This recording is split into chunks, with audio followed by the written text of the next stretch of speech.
Hello guys, good morning. Ayan, may naisip akong gagawin kasi may sobrang simento yung paggawa namin ng upuan. Kaya malapit na ma-expire. Matagal na ko na sanang plano to na gagawin. Kaso lang medyo tinatamad ako ngayon ko lang talaga naisip. Ayan, gagawa ko ng forma para sa plano kong sugbahan. Yung sugbahan ng mga isda or kahit ano. Kasi may space pa yung kusina ko. Yung dirty kitchen.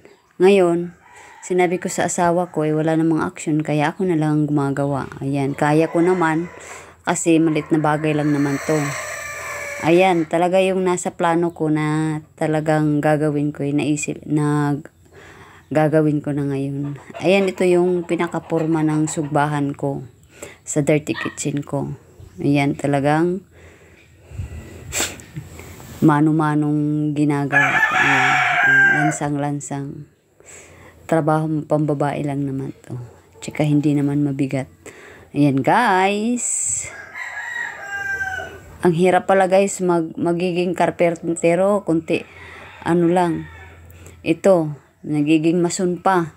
Ayan. Minimix-mix ko yung simentong malapit nang ma-expire. Ayan. May halong ayan guys, yung forma. Ito nasa labasan po yan ng abo. Yan, nalalagyan ko yan ng mga simento sa gilid-gilid para magkaroon siya ng forma. Ayan, labasan ng abo yan. Ito na po. Magsisimula na ako ng aking sisimento ng aking sugbahan sa dirty kitchen. Ayan. Ayan guys, yung pinaghihirapan ko, ayan na, may sugbahan na ako. Thank you for watching guys. See you for my next video. Like and comments. And share na lang. Share naman dyan. Thank you.